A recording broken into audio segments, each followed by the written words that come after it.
Okay, so I was gonna start this off by yelling "woo" really loud because it's day 30, but now I don't know if that's like in remembrance or a funeral or something, and so I'd rather not be disrespectful.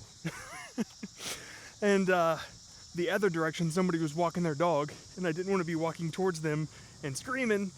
Anyway, I'm excited. That's all. That's all I was trying to do, but you know how it is. Anyway, I felt real weird, like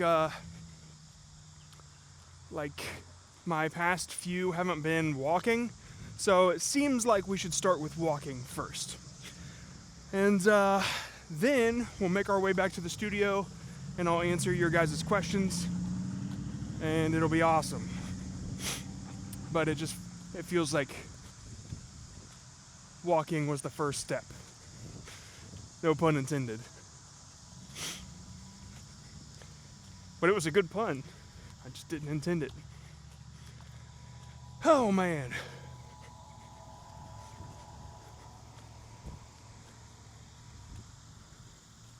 Yeah, I've had a crazy day as always.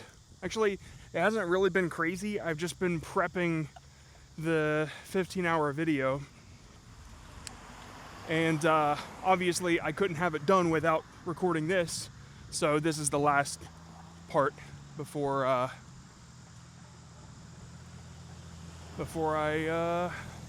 finish it off. So yeah, man, it is way too loud over here. There's like some sort of school band or something. Anyway, yeah, so day 30, we did it, guys. We freaking did it. Day 30 of improving our lives, 30 minutes at a time.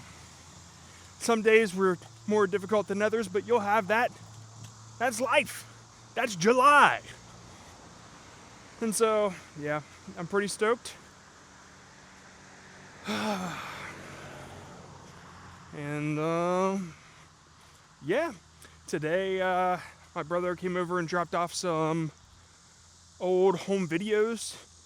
They're all VHS, that's how old I am. And, I have to digitize them, so I'm gonna get something to turn them into MP4, and that way I can tell stories with those too. But I don't remember most of them. I mean, back when Mom had the camcorder, I was between 1 and 6, for sure. Anything after that, I think we might have lost. But we'll see. Because we did use it for a very small amount of time in my teenage years, or right before I turned into a teenager, where my brother broke my nose with the crutch, because we were trying to be jackass. And I really doubt that we have that tape. I'm pretty sure we lost that a long time ago, but it would be crazy if it was in there. So, yeah, I guess we'll just watch them and see how it goes. I'm gonna probably make a weekend out of it. There's like 20 tapes, and some of them are Star Trek. So, yeah, it's really weird though. There was one that said Star Trek, Escape at Farpoint, or so. Escape at Farpoint, yeah. And Encounter at Farpoint. What am I thinking? And it was one VHS tape. It's one episode. That's how physical media worked. So I got the Encounter at Farpoint, the series premiere of The Next Generation in VHS without the case. So don't really know how valuable it is, but it's kind of cool. I'd like to play it and see how different it looks. Because I got the DVDs thanks to ChatGPT. But yeah, man, this is rough. I just ate dinner and it's like hot out. Yeah. Alright. We'll make one round and then go in the studio. It's pretty wild going back through this past month. I feel like, I don't know, man, maybe that's just how things are when you do a project like this where you film every day. It feels like we've been friends for a really long time. Like we've really built a foundation, a relationship to, like, I don't know. It's interesting because I feel like we have inside jokes, and I don't know. I've never felt that in a community before, and so that's pretty cool, man. Like when I was going through the footage, there was that footage of the sprinkler, how my sprinkler broke that one day, and I was like, oh yeah, and I feel like just showing that sprinkler like for a split second in the intro of the long video would make some of you laugh, because you know what happened. You're on the inside. And so, I don't know, I think that that's kind of special. And so, I dig it. It makes me want to do the journaling more. I saw somebody, maybe it was Schmoke, they asked if I was going to do the 30 for 30 again, like, can we do it like without the event, or we can just have the channel open? And that's fine. I don't know if it's something you guys want to like dedicate time to or not, but we could just always announce at the first of the month like what our 30 for 30 is, and we can keep checking in and doing done. I just don't know if, I don't think that I'll be able, oh my God. Hey. The hornet's nest is gone. Sweet. We can actually walk through here and not die.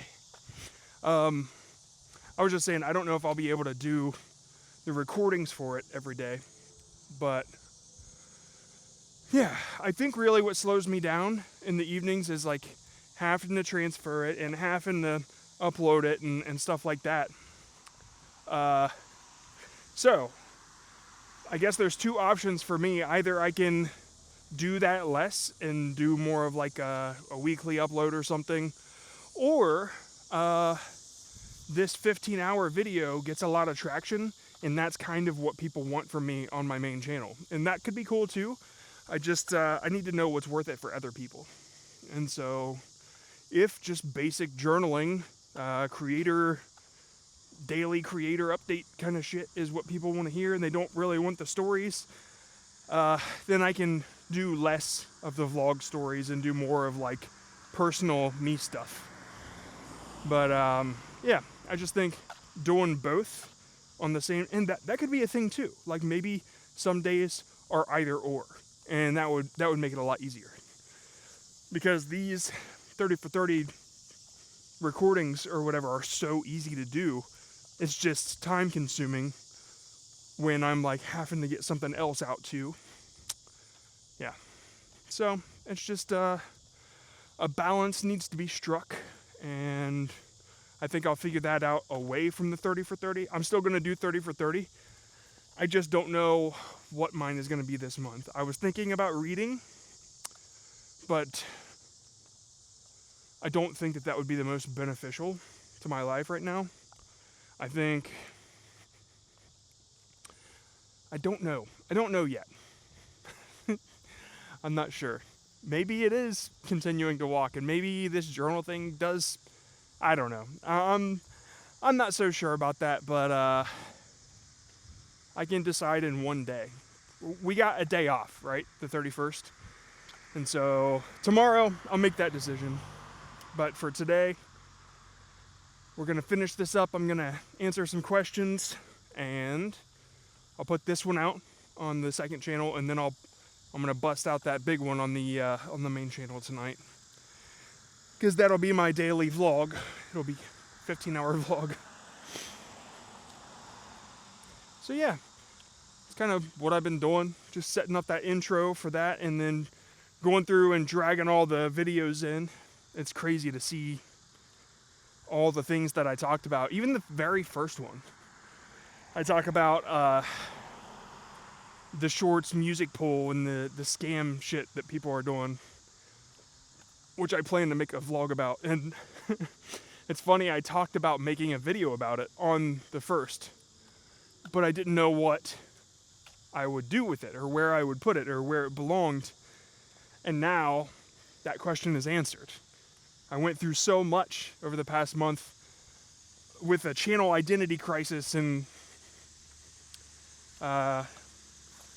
needing to be more fulfilled as a creator and all this stuff. And yeah, I don't know. Things just seem a lot easier now. And I sure am making more content. Anyway, let's go in and answer some questions, shall we?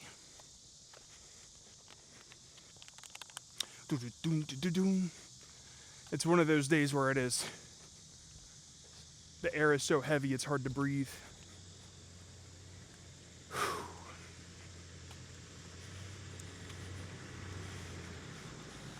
Yep. Yep. Oh, we had this deer come in our backyard yesterday. It was the craziest looking thing, because like one of the antlers was totally deformed. Like it grew that way. It was almost like upside down. I don't know. From far away, I thought it was a tumor. You know how some deer like have a tumor hanging off their face or whatever? I thought that that's what it was, but it wasn't. It was a part of the antler. Looked crazy as hell. Look crazy. All right, let's answer these goddamn questions, since you guys won't stop asking. Just kidding.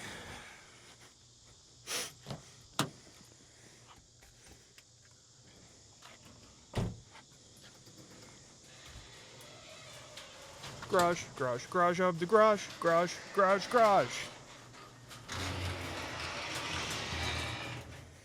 Watch out for that garage.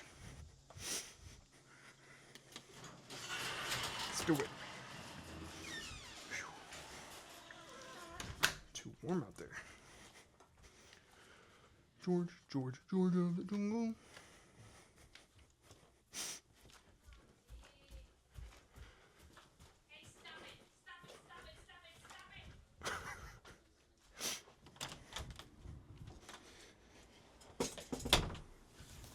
My kitten must be getting into all kinds of trouble. All right, we got some questions. Let's get to answering them.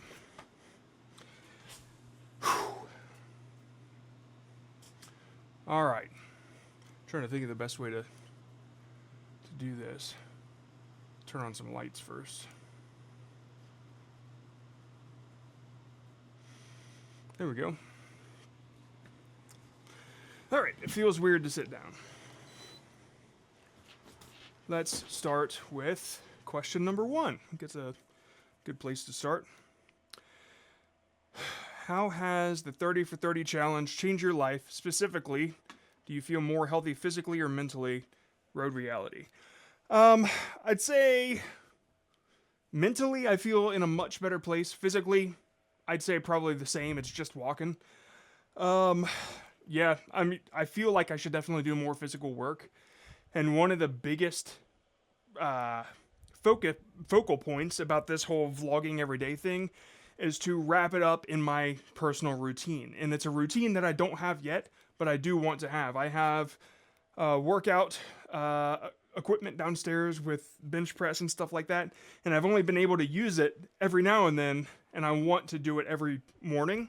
And so if I could figure out a way to do like, okay, I work out from 5 to 6, and then from 6:30 to 11 I record, and then from 12 to 3 I edit and upload, and then chill or do whatever I have to for the rest of the day, maybe prep the vlog for tomorrow, and do that on repeat. That's kind of where my aim is now. So it's more of like,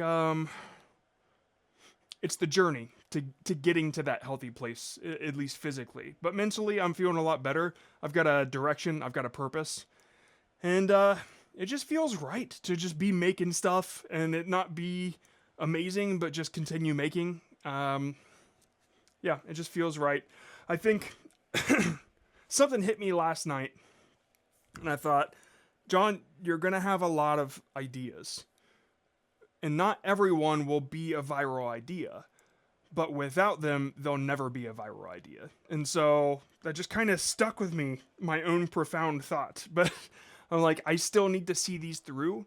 if I really wanted to focus on viral stuff, I would not be doing it every day. I would be like trying to make the best possible videos, and it's just, that's not worked for me so far. At least, you know what I mean. You guys have been with me through the 30 days, and you know how I feel about it. And it's like, people can look at it and be like, you got 350,000 subscribers, and what do you mean it's not, it doesn't feel successful or whatever. But you guys know me now, and I'm not trying to be humble guy or whatever. You know where my head's at on that.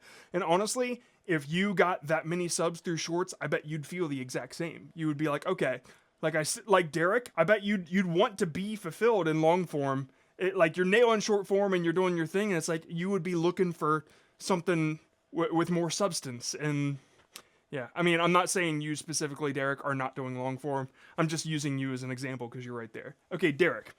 Question, has this helped clear your mind and see what path you want to take, or has this actually caused more questions you have to answer? Okay, I think I just answered that on accident, and I think it's just because I was ready to rant about it. I even had that profound quote like in the back of my head because I knew I was going to say it today, just to kind of seem cool. Humble guy! Okay, question, Malcolm, has your increased walking and activity positively affected your bowel movements? Nah. They're the same old disappointments. Question. Holodecks are real. What's the first thing you program into yours? Holodecks are real.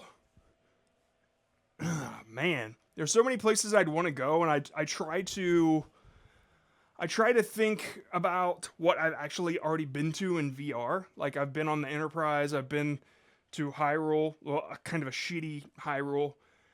But, like, if I could go anywhere and it's, like, exactly the way that it's meant to be, man, that's tough. It's really tough. If it could be exactly the way, then I would probably try Velen, maybe? From The Witcher 3. But there are so many like little villages in The Witcher 2 that I would love to explore. I don't know. That's too... Do you have an answer? Tell me yours. DM me what you say, because that's really, really tough. And I think that the idea of going back and living past memories is way too depressing to have that as an answer. And I know a lot of people, I would go back and be with X person or whatever, and I can't ever look back. Hobby was answering you. Malcolm, what are a couple things you've gained clarity looking back on the last 30 days? I think something that I for sure know is I'm not motivated by money whatsoever, to a point where it's kind of financially dangerous for me and my family. I just want to be fulfilled at what I create. And that's not a good clarity. That's just something that, like, clarity isn't always good. Sometimes you learn something about yourself that maybe isn't the best thing, and I think that's one of those things. And you only find that out when you get a big check, and then you're like, oh shit, well, I don't care about this, you know? And so I guess that's probably something I've learned about myself, because I've never gotten that big of a check before. Like, that's way more money than I've ever gotten at one point, like, as a payment. So yeah, it didn't change anything. I didn't care. It freed me up to make more stuff. And so I guess no matter what happens in life, I guess I'm always going to do that.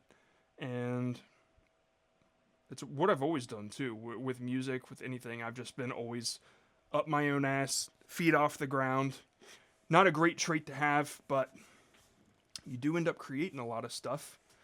So yeah, and what else have I gained clarity on? Obviously, I've gained clarity on the fact that, like, shorts weren't as fulfilling as I wanted them to be. Like, and that only came through the act of recording every day. For some reason, pressing that upload button on the second channel every day, or originally on the Discord, there was something in that sparked it for me, that I'm like, fuck shorts. And I have to do something more. I have to connect more, and shorts ain't it, you know? Would it matter if all of my subs went away? That would suck, right? Because that is a vanity number. That's really all it is. But the one thing I see in the subscriber number is anytime I do post a short, it at least supports me financially. And it also brings some people to the Discord. So seeing this number, it's cool and all, but those are like the only two things that it means to me. So like I said in that one video, it only feels like 4,000 people realistically on YouTube, because you get about 10% of that on your views, like every time you upload. At least that's always been my experience. And so like getting 400 views a video, yeah, that's kind of how it feels to me. Okay, I'm going to move on because I don't feel like I answered that perfectly, but I do want to get to all of them. Barber Zero. I want to learn how to make animations in an easier way without expensive software. Cool. What's your question?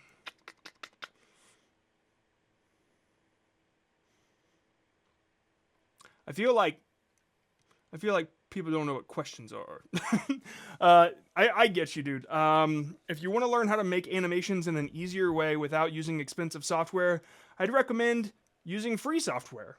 Blender. It doesn't matter if it's 3D or 2D, it's the software you want. And because it's open source, it's constantly improving, and the Blender community is the strongest, most friendly community I've ever met, and I've said that since day one when I started learning Blender, before I started YouTube. YouTube, too much toxicity, too much people hopping in trying to compare their numbers to Schmoke or whoever that was. Just assholes being like, well, my number's bigger than your number, and blah, blah, blah. Like, dude, Blender's where it's at. Blender is the community you want, and they're so easy to learn from. And one of my favorite ones, I'm going to point him out right now, because I saw him recently on Shorts. I love his freaking Shorts. And now, I'm sorry, I can't find it. Okay, here's a couple you want to go to. Animate the World, Blender Vitals, that's it. That's the guy that makes the shorts that are incredible, okay? CG Dive is great. Blender Community is fine. And then Ask NK is amazing as well. I know all these guys from a long, long time ago when I made Syncnix. It was just this add-on for Blender that I haven't updated ever since. And I got them to do affiliate links and stuff. And anyway, great community. I'd recommend learning Blender and say fuck everything else. A lot of people make their thumbnails in Blender just because, like, when you know a software, it doesn't matter what it is. It's just whatever gets the job done. And if you don't need to be in your videos, you can do everything through Blender. Sound, the video editor in Blender just got updated. So, yeah. All right. Derek, question 2. How do you come up with the concepts for thumbnails so you don't waste time? I read this question before, earlier today, just to kind of prep what my answer would be. And I think the easiest way to answer this question, because every situation is different, is to put myself in your shoes. If I were filming the video, I would be looking out for the best thumbnail opportunity. And that means anything that catches your eye will probably catch other people's eye. And like the big brush next to the road, your eye for that was perfect, right? Anything like that just look for cool compositions and bright colors and things that scare you and things that draw out emotion from you as a human. Usually it's eyes. That helps a lot, but since you're a mowing channel, maybe not, but like anything that looks dangerous is probably your golden ticket. And if you don't do that ahead of time, which is what you should be doing, if you have to do it in post, then you look for those same things in your video. And that's what I do in my videos right now. So that my thumbnails have kind of been sucking lately, and it's only because I'm doing daily. But I look for the thing that looks most visually appealing to me in my footage, and then I fuck with that, and that's where I get it. And honestly, it's just about what is easiest to understand and what is quickest to grab an emotion from you. That's kind of where it's at for me. I hope that answered. Oh, there's context. I can easily help others, but I'm so invested in my content that sometimes I can't see the best concept as easily. And okay, yeah, you're always gonna have that problem. It just takes practice to be able to have that outside perspective. And you're asking me this like with the assumption that I know how to do it, but I don't. I just have done it more, so I'm a little better at it than I used to be. But still, I miss shit like that all the time. That somebody's like, "Oh, you should use this as a thumbnail instead." At least that's what it was like in vidIQ. I don't ask people much anymore, but yeah. Okay, Solace. What is the best way to take a step back and see your content from the audience's perspective after spending so long with your nose buried in it? Ooh, very relevant question now. If you can, give it to somebody that you trust, somebody that you respect, and if you don't have that somebody, give it to 10 people, or like a group on Discord or whatever. I don't know if the John Scott Discord is the best for this because it takes a while for people to answer. It's great for like with Schmoke and Hobby and Road Reality. They're always in creator stuff, and that's amazing. I wish we had more of that, but you're definitely going to get 3 quick opinions in there if you put it in there and say, hey, what do you guys think? But you might need a little bit more than that, and so the vidIQ subreddit is probably the best way to go. But that is a good way to take a step back. Another good way is to jump onto a different project and knock it out if you're not in a deadline hurry or anything. Sometimes if I'm like really questioning it, or if I'm between 2 choices, I'll ask my wife. I'll say, hey, look at this, and which one do you notice first? Or which one do you understand easiest, right? Do you know what this is about? Like just quick things like that. So if you got a friend or a wife or husband or whatever, then, ask them real quick, because like they don't have to be an expert. And that's the kind of person you want to ask. You want to ask somebody that doesn't know what your content is, because if they don't understand it, then that's the problem. Yeah, sorry, that was a bunch of answers to that. I can't think of anything else as a best way, because it's also something that I struggle with, but because I'm doing stuff so often now, I don't have time to care about that. I don't have time to care about sucking. I know my my 7 monitor thumbnail sucked ass, but like I don't have the time to go correct it and make it the best thing I could possibly make, because I got to move on to the next thing. And so that's one con to doing what I'm doing, but it's also one pro, because that's the kind of thing that I needed to learn to get over. I needed to do so much content, that way I stopped caring about every individual detail. And then maybe at the end of all this, I can kind of mesh my 2 worlds together, the best parts from both, and maybe make great videos every week or something. I don't know. Anyway, number 2, what is your experience with the type of communities, comments, retention across different platforms, YouTube, Instagram, TikTok? I don't... well, here, I'll give you my personal YouTube / Instagram experience that I've been having recently.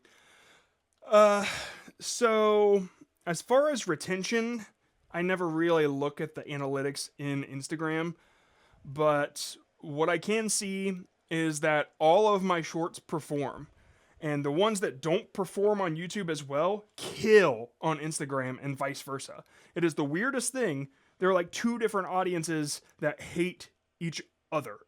I don't know, but it does make me realize that if I deleted one on YouTube and re-uploaded it, it would probably do better, as long as it had different metadata, which is, I've done it 3 times before from very, very old shorts, and I think a lot of you know the story, but originally I did these shorts and they got like 100 views, 200 views, while they killed on Instagram, 100,000, million, whatever. And so 5, 6, 7 months later, a year later, I'm like, what the fuck? You know, like what's the deal with YouTube? And so I deleted them. I re-exported them from Premiere with subtitles this time because that's just something that works on Shorts. And because of that, it had new metadata. It was a new file for YouTube to look at. And I uploaded those, all went viral. And so YouTube and Instagram are probably the closest in terms of like what they enjoy, but that's only in comparing Shorts, right? I can't really do Instagram long form. And yeah, so I guess as far as the comments go, Instagram is meaner. Like they'll like with YouTube, when I make a certain joke, okay, let me just give you the most recent one. These kids, they throw a pop can into a bonfire, it doesn't explode, but then a year later, when their dad is having a 4th of July party, the fire explodes a year later, and nobody knows what happened, but the kids knew, but they never told a soul. Until now, okay? The last 2 words are until now. Alluding to the fact that I am one of the kids. Like, I just told you, we never told a soul until now. But for some reason, people did not pick up on that. And maybe it's too clever, I don't know. But every freaking comment, I'd say at least 98% of them, much like the fire water tower thing, that fire truck didn't break your toe, you lie.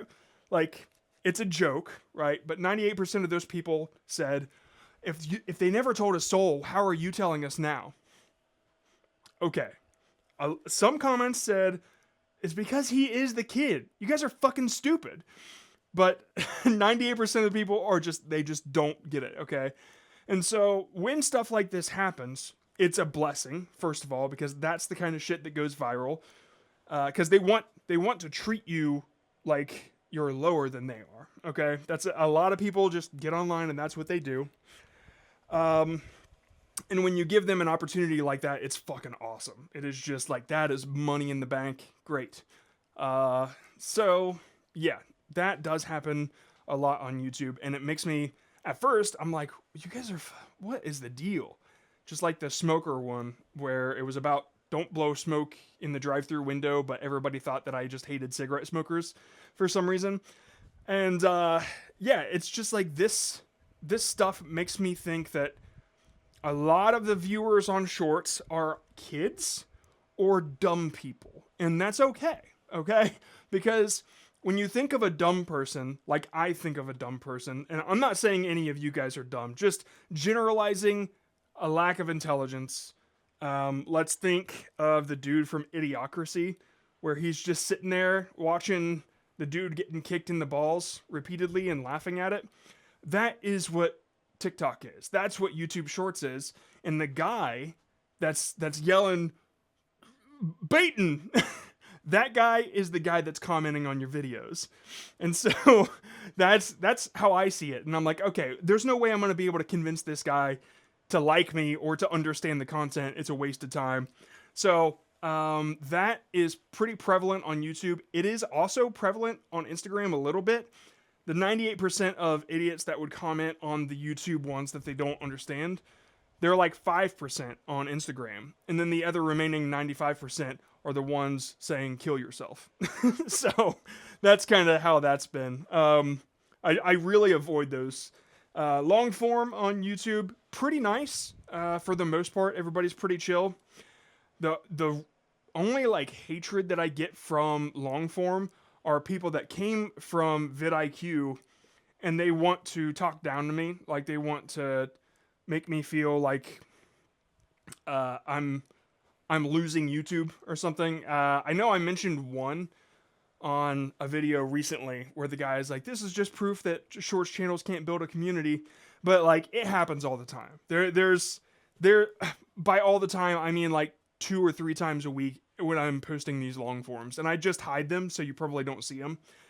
But it's just people that, you know, they just want to feel better than you, and so it is what it is. But for long form, about I'd say 98, 99% of those comments are all super nice. Yeah, so I don't think I answered very well. TikTok, I don't understand their comments. They're all mostly emojis and firsts and here before viral, like just stupid shit, like useless non-comments, and so is what it is. So yeah, the Instagram community doesn't feel like a community much, but also I'm bad at social media and I don't use the stories feature a lot, and I probably should. Okay. Solace, question number 2, done. Question number 3, does it feel good to have the like button pick your nose? Yeah, it's awesome. Okay, Scurby. Question, how do you make a good 3 to 5 second hook, and how do you find an idea that would do well? Man, this... I hope you understand that this is a very generalized question that doesn't... I can't give you any advice that you can't already get somewhere else. Like, I would just look up the definition of hook and then try to do that. Here, let me think. How do I make a good 3 to 5 second hook? I just say a sentence that I think people will be interested in. Like, if your very first sentence of your video is something that someone can hear in passing and keep walking, then it's not a good hook. But if you say something and they kind of peek around, I think that that's a good hook. And if you say something where they look and say, oh my God, like that really caught my attention, I think it's a bad hook. I think that that's usually something that doesn't build what I'm trying to build, which is substance. So how to make a good 3 to 5 second hook? Use the right words. Just like, it's all psychology, right? So somebody to look up here. Look up Callaway, Kallaway, and like I already recommend people to watch vidIQ videos, so don't feel like I'm betraying them. But Callaway is more of an intelligent dude, whereas vidIQ has more general advice. Callaway is like very specific and strategic in what he teaches, and I'm not saying that vidIQ isn't. It's just like Callaway says stuff that I don't know. And I was working for vidIQ. So I think Callaway is great to learn from. I think Jay Klaus is amazing to learn from. His older stuff, where he's not... His older stuff is very, very good and was super useful in teaching me what I know about YouTube. Tim Schmoyer from Video Creators. I think it was Video Creators. They don't exist anymore, but they did. And then vidIQ and Video Creators merged. But the Video Creators podcast was like nonstop. I was listening to it 24/7 because Tim Schmoyer was the person who ended up being my coworker, but he was the person that taught me how to tell stories. That was way before I ever joined vidIQ, and I can't thank him enough.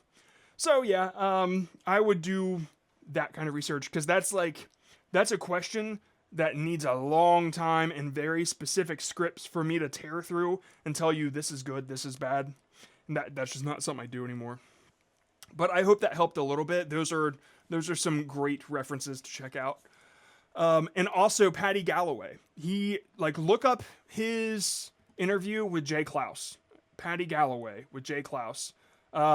Jay Klaus is Creator Science. That's what his channel is. So yeah, that interview really helps with hooks, for sure. And then look up his interview with Jenny Hoyos. She's okay. Like, she's got a very specific format, and any advice given outside of that format, I don't find valuable. But her format, she nails. Okay. Question. Koi Fish. Which video game brings you the most nostalgia? Zelda, The Wind Waker. The Legend of Zelda Wind Waker for GameCube. Outside of that,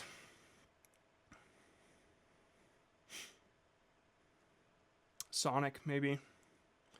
The Sonic music brings the nostalgia. Playing it, I get bored, but yeah.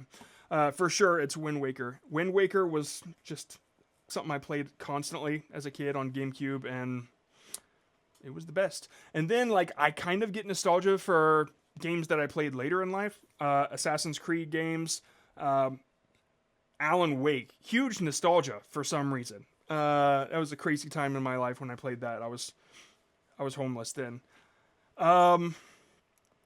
And then The Witcher 3, that I wish I could play new all over again.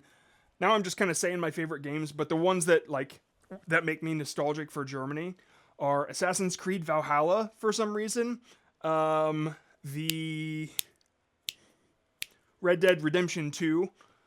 I kind of tried to play the first one, but I couldn't get into it. But Red Dead 2 is amazing. And then Ghost of Tsushima. Those three, I was in game mode in Germany, and those three I really want to play them all again. And then my favorite game though is The Witcher 3, and then most nostalgia, Wind Waker. Okay, 3D Daniel. I never know how to say your name, but for those that don't know, Daniel works. I hate to say works for me, but does animation for the channel. Okay, question 1: are your shorts just true stories about yourself? I would say 50% of them are. The ones that are about me are true for the most part. Some things might be like a little stretched for the story, but like the teacher was not ready. Parents discover boy's dangerous secret that was about me.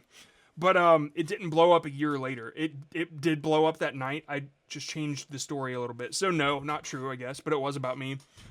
Boss won't pay him, so he got revenge. That wasn't about me. Gage wrote that. Funny story, and it's doing really well. She cheated, he got revenge. Gage wrote that, not about me. Man finds treasure, please show up. I got inspired by something I saw on Reddit about magnet fishing, and I made up the story. Man steals tattoo. I can't remember. Maybe Gage came up with that. Maybe I did. I don't know. It was whatever. Bank robber didn't want money. That was just a true story. The guy that robbed a bank for $1 just so he could have health care. AI ruined this kid's future. Gage wrote that. Stop a food thief. My dad really did that to a man. And yeah, that was true. Not about me, though. Prank goes wrong when man gets revenge. Just a true story, not about me. Please showed up at GameStop. Fake story. Yeah, fake story. I just made it up because I thought it was cool. The glued on the ground, the cell phone, the almost 50 million. Jesus.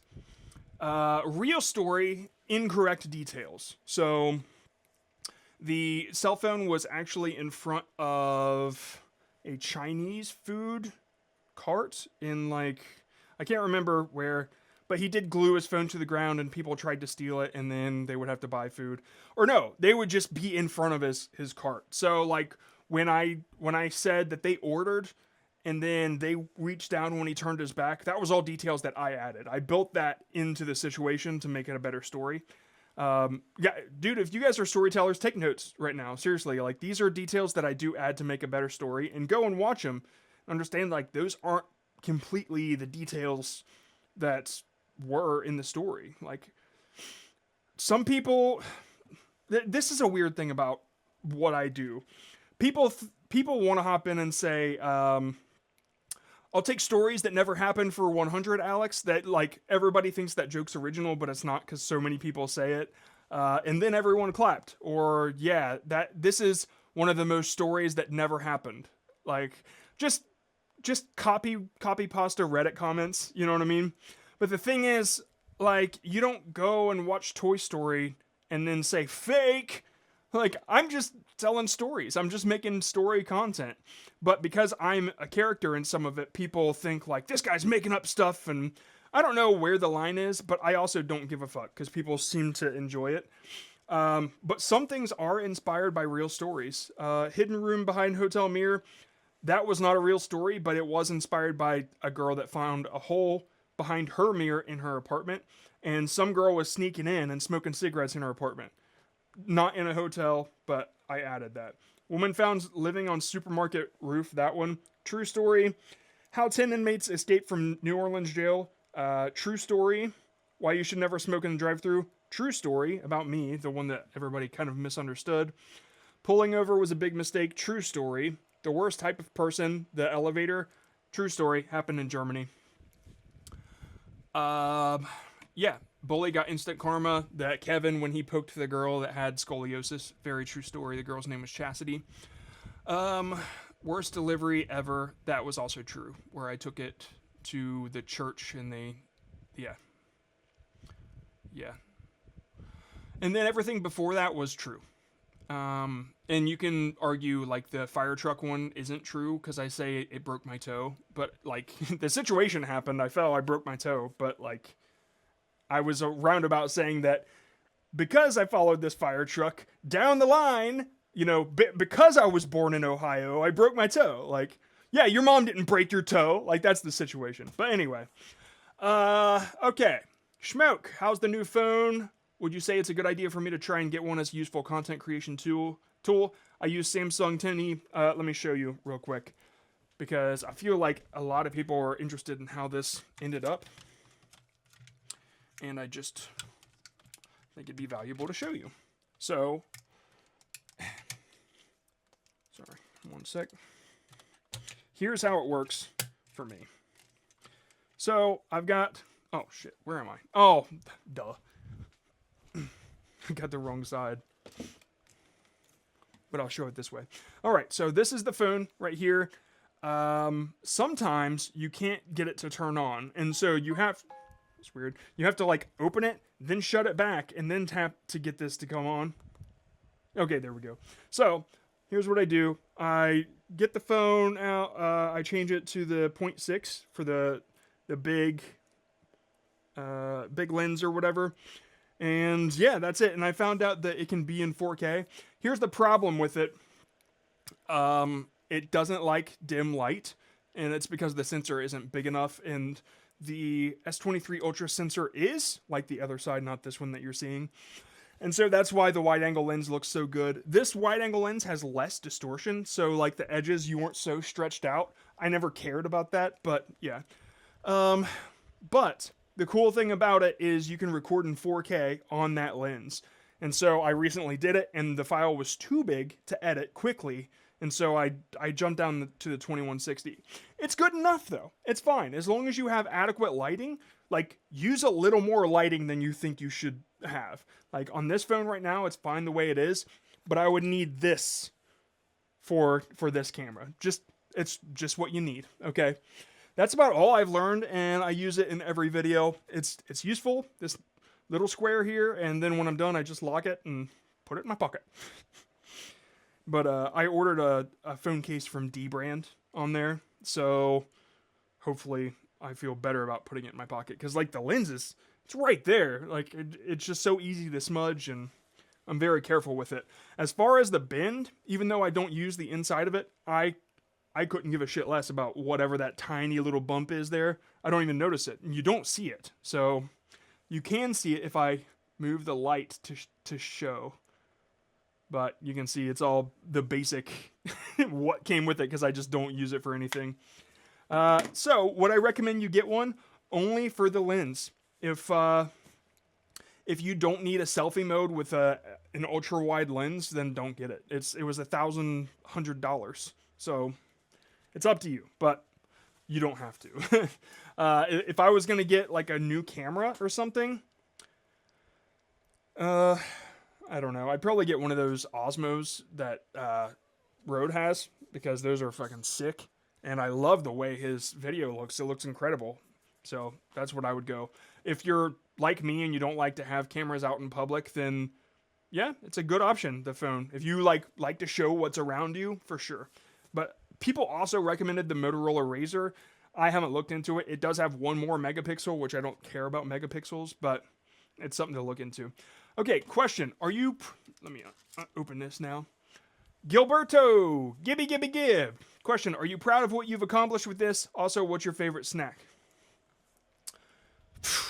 Snack? Huh. Well, I am... I don't think I'm proud. Like... I hate to say that because it makes me seem like I'm ungrateful about what I've done. This right here, the thing I'm most proud of on this wall is Solace's drawing because it makes me realize that I've actually connected with people and done something that means something. The 1 million subscriber thing, like obviously they had 1 million subscribers before I joined, but I think like it's okay because I got videos that passed 100,000, 1 million views, and so I'm like, all right, I guess I could put that on my wall. This, not so proud of it because, like, how long have I been at this, and then how quickly did I get 100,000 subscribers? Like, Gib, you've been with me since the beginning, and you know how quickly and randomly that came. It just doesn't feel like something I've busted my ass for, even though I have been working at learning everything about YouTube for the past 5 years. It just didn't feel right. It didn't feel like the goal that I was aiming for. And so that's why I raised the number to 1 million, because like that's respectable compared, I don't know. When it comes to shorts, it's a really weird space to be in. So as far as that, I'm on the fence about pride, but something I am proud of is my Discord community. The friendships we've built, the things that we do, like that I'm proud of this. I'm proud of people asking me questions, and I'm proud of this where everybody's talking, and like I'm proud of this because we're like the mods actually matter. Like, you know, this is so freaking cool. That I am proud of. And I think once I get the animators all situated and I have a team of like 7 animators, I'll be proud of that too. Because that I taught and I built, and that's something, yeah, really way more difficult question than I think you intended. My favorite snack, I don't really have a great answer, but one that is always a go-to is Chipotle peanuts. The Planters Chipotle peanuts. I love these. And then, yeah, I used to have a specific snack in Germany because there's a certain type of salami, a certain type of bread, and Grünlander mild und nussig cheese that was amazing. And you can't get that here. So my snack, my favorite snack is unattainable. What's your hardest video to edit? Shorts and non-shorts respectively. One sec, I'll show you.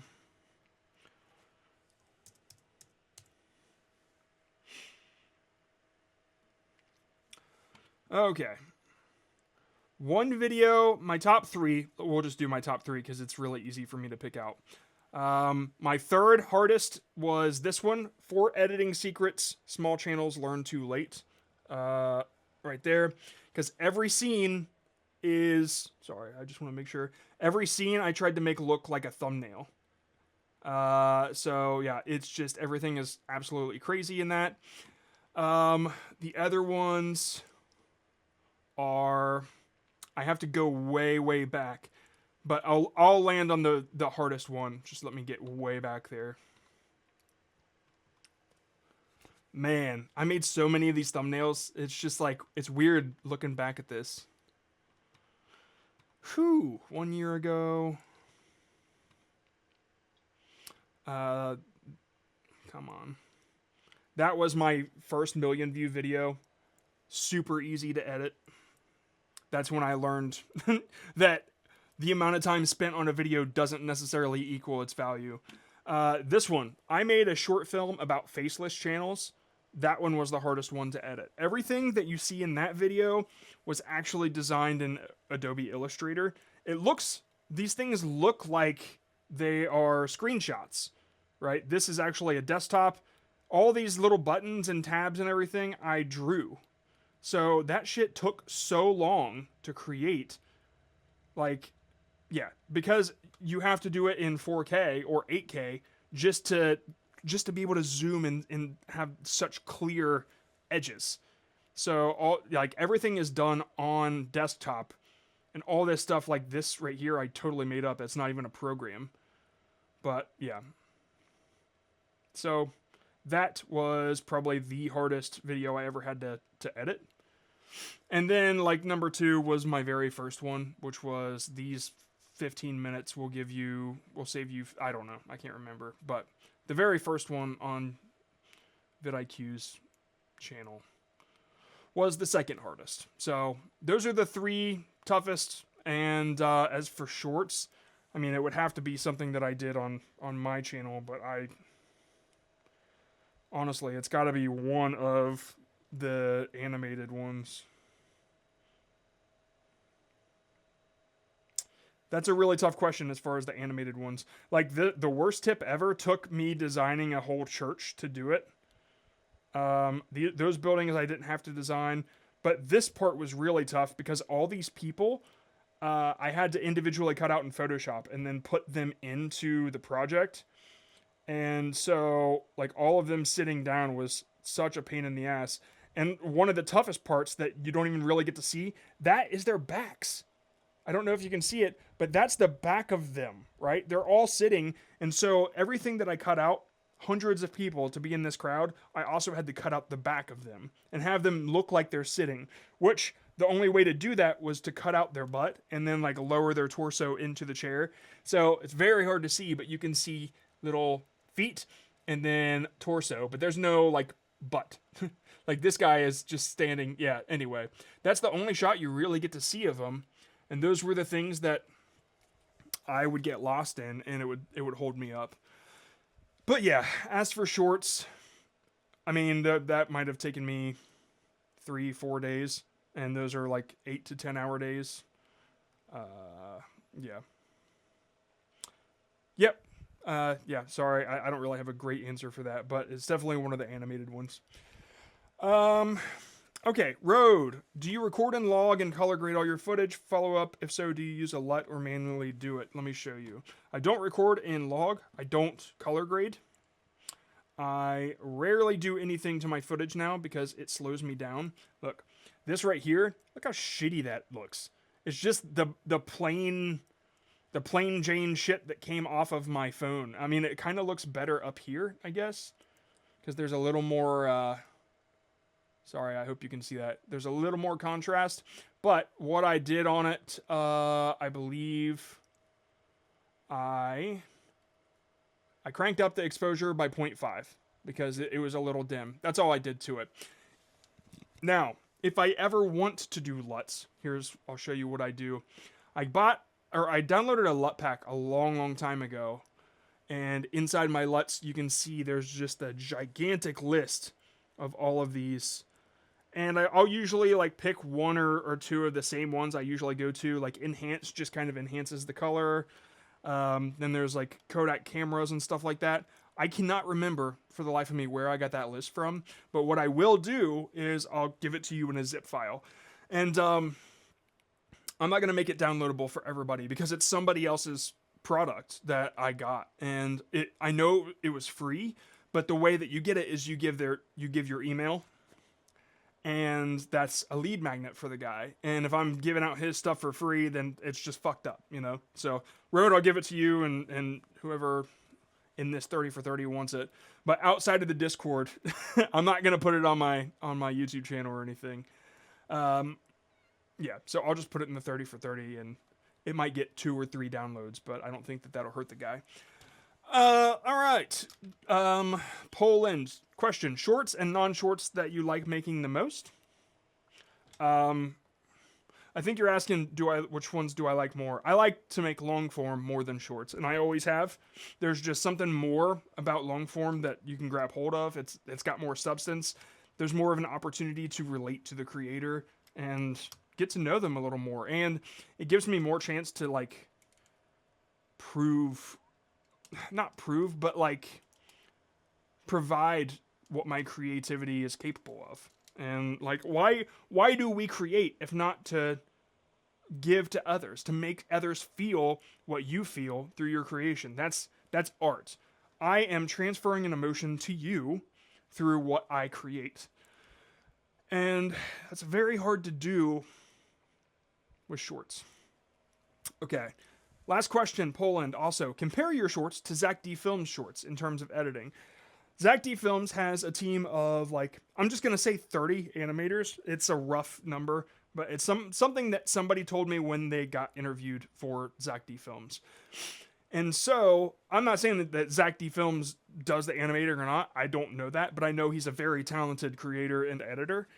And you can tell from his long forms. But they have this robotic routine that is just so badass and so like to the guidelines of what he wants that it seems like it's the same animator. It's impressive, honestly. Everything is like to the style spec sheet, And that is just something that I don't do. I can do it if it was my full-time job, but like you all know that I'm kind of in this. I'm kind of doing it to support what I like to do. And so if I went full in, passioned all in on shorts, then sure, I would be able to build something like that in maybe a year and a half. That shit doesn't come fast, for sure. He's been at it for a while and he's kick ass at it. As far as the editing goes, I would say some of his editors or some of his animators get off a little easier because of the one blue grid background. But they go into, you know what, I'm not even going to say the easier thing, because those always go into extreme, like, intricate detail. It's like inside the body and stuff like that. That's stuff I don't do either. So yeah, it's a little different, man. There's not one thing that he does that isn't impressive. But something that I'm proud of with my style is the fact that I'm in them. First of all, something I've learned from Ian Hubert. I didn't know that that's where I learned how to do what I do, but Ian Hubert is the Blender creator that, something daydream, whatever. He's got a series, right? Ian Hubert series. He almost has like 3 or 4 of them, I think. But if you go to Ian Hubert Lazy Tutorials, you'll find a few shorts that'll kind of turn you on to the guy.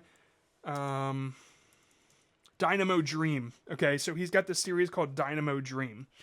I think he's put out like 3 of them because it takes so long to create, because he's just that kind of guy. But behind the scenes of Dynamo Dream, you'll see how he created this one green screen scene where he has some characters that are just flat and interacting, and he could set them in chairs and make the shadows react off of them through the materials in Blender. I've done it for so long, I forgot that that's where I learned how to do it. But that's something that I do that Zach doesn't do. And like where he brands, he puts his name on everything. I just kind of put my face in there. So that's a little different. And the environments that we create are just interesting. I'm not going to say they're different or better or worse.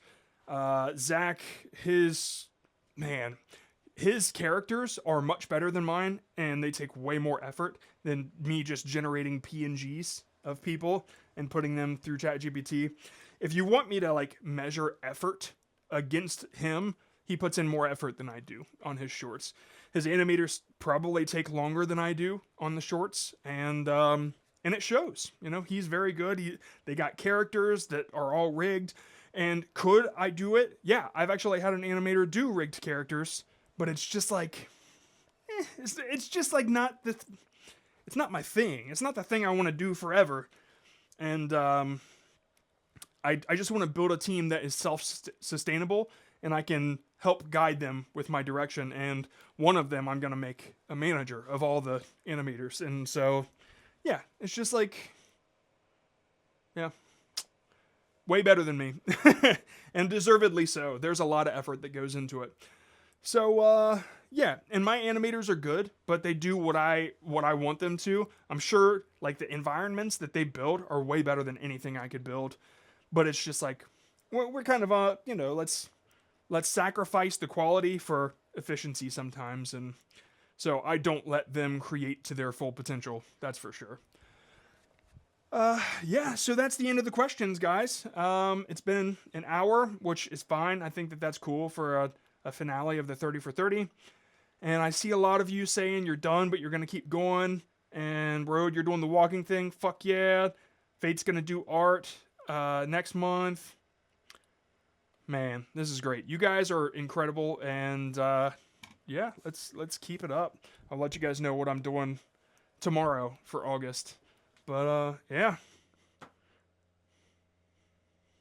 This has been awesome. I'll see you guys in the Discord. By the way, if you're not a part of the Discord, discord.gg/John Scott. And this is usually where I do an in-screen or something. You know what? Screw it. Discord.gg/John Scott. See you in there.